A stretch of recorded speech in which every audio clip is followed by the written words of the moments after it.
So it's Christmas time, and what could be more festive than Bruce Willis and explosions? This is Enigmatic Productions, and you're watching our Die Hard 2 reaction. Here he is, Colonel Stewart and his shiny buns. Okay. Why is he doing naked Tai Chi?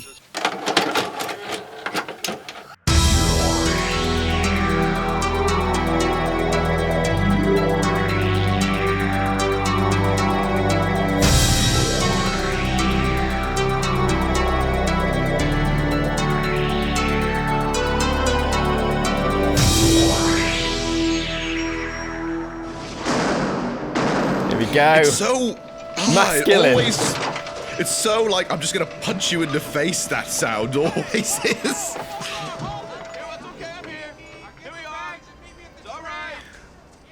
Well, this is the first Die Hard, I think, that actually had something that looked actually Christmassy, because all the other ones didn't actually have anything that looked really Christmassy. Yeah, it's got a very festive intro. And snow, like So goddamn snowy. snow. Man, this is my mother-in-law's car, all right? She's already mad at me because I'm not a dentist. Look, I'm a cop, LAPD. How about a little team spirit, huh? Well, I was in LA once. Hated it. This guy's such a dick. He is such a knob. Bender up there. Take it easy. I'm doing my job. Man, cut me some slack, will you? Look, I used to be a cop in New York City. I only moved to LA because my wife took a job there. Come on, what do you say? Here we are, Washington, D.C., the heart of the... I mean, look at this scene. It's so festive. People who say Die Hard isn't festive. So where's Santa Claus to give you another car? Merry Christmas, pal. It's all yours, Murray. You got it, Pino.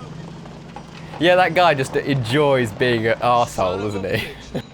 Keep in the loop with everything Enigmatic by following our page over on Instagram. You can tell that there's some people who have jobs like that who just enjoy that. Okay, this is secretly my favorite scene in the whole movie because it's just so fucking weird. It makes no sense as to why he's introduced by doing this. Why?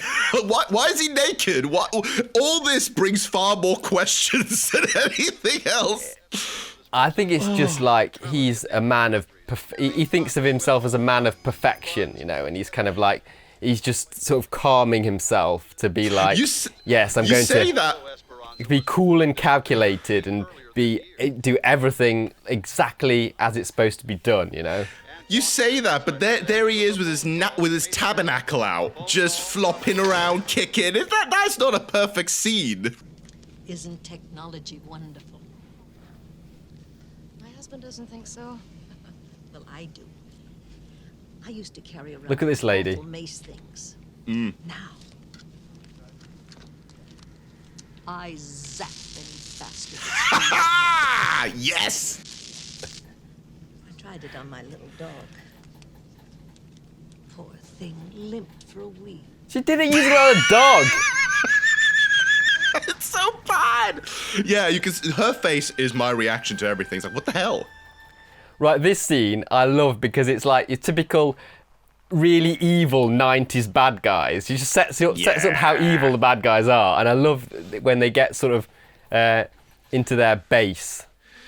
The fact that they're also doing this in a church is just twice as bad. It just feels like, so you know evil. what? It's like we don't even care about God. Just fudge it. The post-dictator's mood seems jubilant. He is smiling and waving to the crowd like a man running for political office. This is not going to end well. Thousands of political prisoners in the past decade. Stop it! I'm trying to enjoy my soup. And there's no Yeah, he's just... I feel so sorry for this guy. He's just a poor guy looking after the church, having some soup.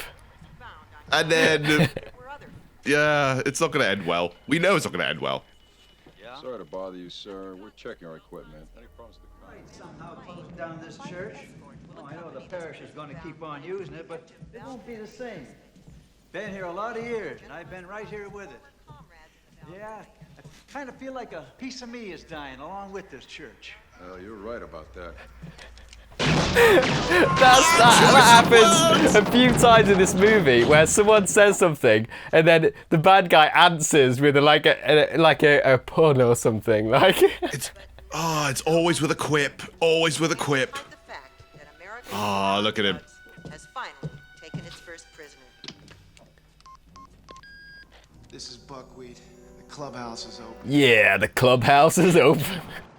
Enjoying this video? Show your support by hitting that thumbs up, subscribe and notification bell.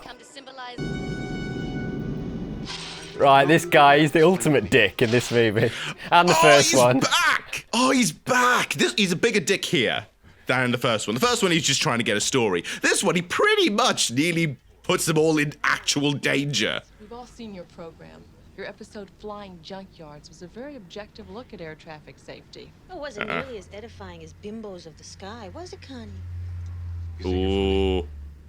You think you're funny? Fine. Yeah, I think they're funny. And I've got yours. So park it, sir. He's the ultimate slime ball though, isn't he? He's always played slime balls in like loads of movies. You know, he was in Ghostbusters, in like the Die Hard movies. He's just the guy you hire to be a sleazeball.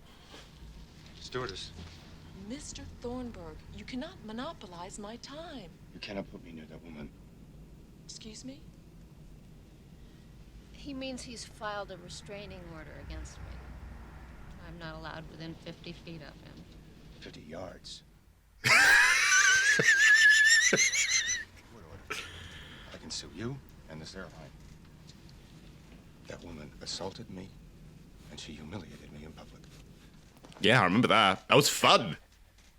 I love the way he's sort of like sheepish now in his seat look. What did you do? Knocked out 2 of his teeth. Would you like some champagne? Mm-hmm. We all appreciate that. Lorenzo, how many dicks are there in this movie? I think out of all the Die Hards, this has like 7 dicks. All the dicks. The asshole that just broke 7 FAA and 5 District of Columbia regulations running around my airport with a gun shooting at people. What do you call that shit? Self-defense. Think that LA badge is gonna get you a free lunch or something around here? No. Maybe a little professional courtesy. Your boys just walked away from a crime scene, Captain. You can't wrap this thing up in 10 minutes and you know it. You gotta seal the area off, take pictures, dust for prints. Don't lecture me, hotshot. I know what I'm doing. You do now. You do now, do you? That guy is like anything for an easy life. He just wants to sit in his office and have a coffee, doesn't he? He just wants coffee and donuts and to chill. He doesn't actually want to do his job. The area down. It's that simple. I'll just shut the area down. Shit. And I got everybody from the Shriners Convention to the goddamn Boy Scouts traipsing through here. I got lost kids, lost dogs, not now, later. I always found that funny. It's like, not now. No, I'm still ranting. That punk pulled a Glock 7 on me. You know what that is? It's a porcelain gun made in Germany. Doesn't show up on your airport x-ray. He's just not listening to McClane at all. Yeah. He doesn't care. Hey, McClane, don't start believing your own press, huh? Yeah, I know. Oh, yeah, this is the one they really always show off. Say, oh, we saw what you did in Nakatomi. We know what you did. You're the superhero cop. Look, you are in my little pond now, and I am the big fish that runs it. You're definitely a big fish or something. Cap some lowlife, fine. I'll send your fucking captain in L.A. a fucking commendation. Now, in the meantime, you get the hell out of my office. Oh, shit. Hey, Carmine, let me ask you something. What sets off the metal detectors first? The lead in your ass or the shit in your brains? Hey! The thing is, that's supposed to be like a really sort of cool last word as he walks out. But I don't know whether the joke actually works, because why would shit in your brains set it off? I mean, lead, yes. The lead in your ass. I do not know anymore. It's all terrible. This doesn't have the best lines out of all the Die Hard movies, but hey, it's got Christmas and an airplane and all that stuff. Yeah, the script isn't too brilliant, is it? But I do enjoy the movie. I think it plays up too much that it's Christmas. They constantly refer to the first movie, so it's not as witty as the first one. We're in the annex skywalk. I can see the array. Oh, this scene! Oh, look who it is! 90s favourite Robert Patrick, T2. Robert Patrick. You know it's gonna be a good in. This is one of those moments like in the church scene. Look, wait for it. Hey, put that back on. Hey, asshole, what do I look like to you? A sitting duck. Damn!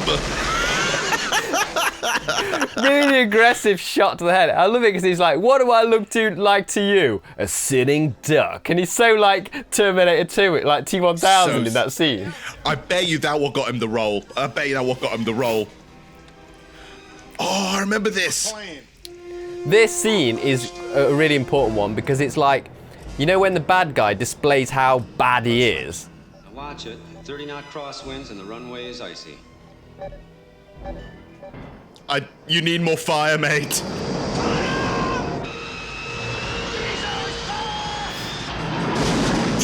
It's just so sick though because he's obviously on the radio to the pilots in that plane saying you're all safe to land, everything's fine, and he just he kills them all. Nuts. We've got you. We gotcha.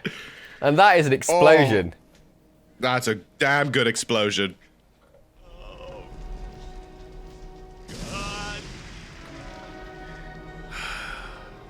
The thing as well, like Bruce Willis, he actually, you know, when really bad things happen and people die, he feels really like sad and like he's actually upset. Like the hard men in kind of action movies don't like emote a lot usually, do they? But he really does to like situations when a lot of people have been killed. He's really upset about it, which is good. Yeah, he's genuinely emoting. He's genuinely emoting. You know. You're quite a little soldier. You can consider this a military funeral.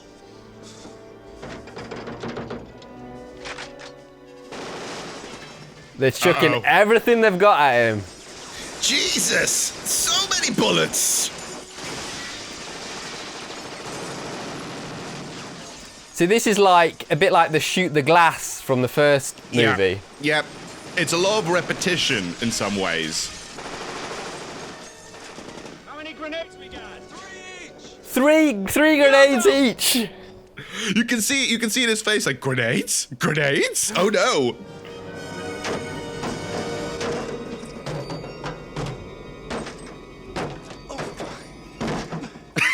Just counting. It's like, oh god, you gotta think fast, buddy. Think fast.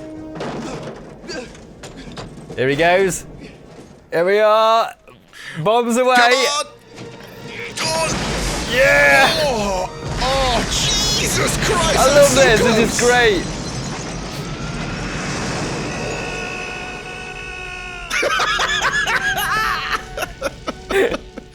That was the main image you always saw at the back of the VHS box for Die Hard 2. It's just that, and say, look what happens here. Right, the last fight now. Okay, McLean. Time for the main event. I love this. It's time for the main event, like it is like wrestling. Yeah, told you, heel turns and everything galore. I'm sure he like bites his bloody finger off then. Oh, it's nasty. Oh, he's putting his Tai Chi to work! Yeah, so maybe that foreshadowing at the beginning was just about him being good at martial arts, but why did he have to be naked? Why did he have to be naked? And why was it like really film noirly shot? It doesn't make sense.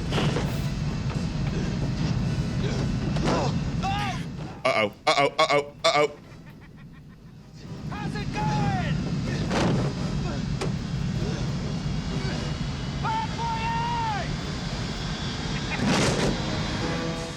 Dun dun dun. But it's not over yet.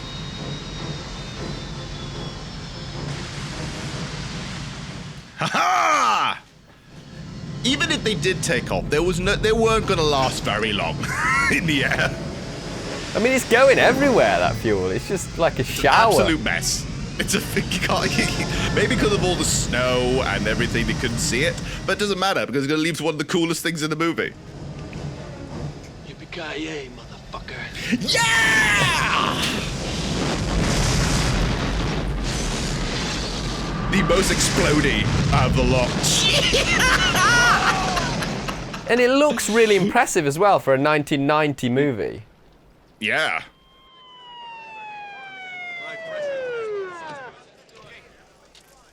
Hey, McLean! You get this parking ticket in front of my airport? Yeah. Yeah. What the hell? It's Christmas! Yay! Of course it's Christmas, so no parking tickets for you? Sure. Take off, Marv. There's another turn, but you've gone from like being a dick to being good. Yeah, because you know what? It's Christmas. Rip it off. Doesn't matter. We now got Let It Snow playing. Yeah, it is really festive at the beginning and at the end, but then all in between, pure explosions, macho action film kind of.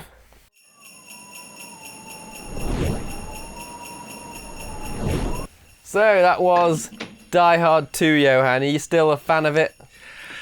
You know what? I still am, but it's definitely one of the weaker Die Hards. That's something that we have to acknowledge. Oh, yeah. But it is the goofiest, I think. It's one of the goofier ones because it's so 90s macho cheese. Yeah. Yeah, I mean, I know what you're saying because, like, when I put together, like, my highlight reel for us to watch, that was pretty much it. That's all there is. Yeah. That half an hour of highlights in like a 2-hour movie is there's not much else there to go on. It's not like I was like, oh god, but it's all great. There is just those moments that are great. Because when we first said, like last year, we were going to say, oh, we're going to do Die Hard, we actually had a lot of difficulty trimming it down to the best scenes we wanted to react to. Yeah. This one we already knew. I already said, like, I know it has to be this scene, and this scene, right? Now, it's not saying, like, it's not the worst of them. I still say Die Hard 5 is still one of the worst. But Die Hard 2, I think what's good about it is that it's the same. If you like the first Die Hard, it's the same but bigger, right? But the problem is, I think this movie really plays up that first Die Hard, they constantly keep referring to it. Oh, and this last one was in Christmas. This one's going to be even more Christmas because we're going to have snow and everything. So it is definitely bigger, but is it better? Yeah, in a traditional kind of like sequel formula, it's basically like just trying to replicate what was successful about the first movie, but then just up the ante a little bit, like you've said. So it's just trying to do that like a sequel would. And it's not really kind of pulling it off because the first Die Hard was a piece of magic, you can't really kind of do that again. But they're trying their best, and it is an entertaining movie. I do enjoy it, and I do like, because it is Christmassy, I do like watching both of those first two at Christmas sometimes. I mean, I'll pretty much always watch Die Hard, the first one, but sometimes, occasionally, I like a double bill. And sometimes, like, our like local cinema quad sometimes does like a double bill, so you can go and watch them both. And I like things like that. Yeah, because it is the one that the second one is all Christmas. The first one is Christmas, but because it's in California and it's more like set dressing.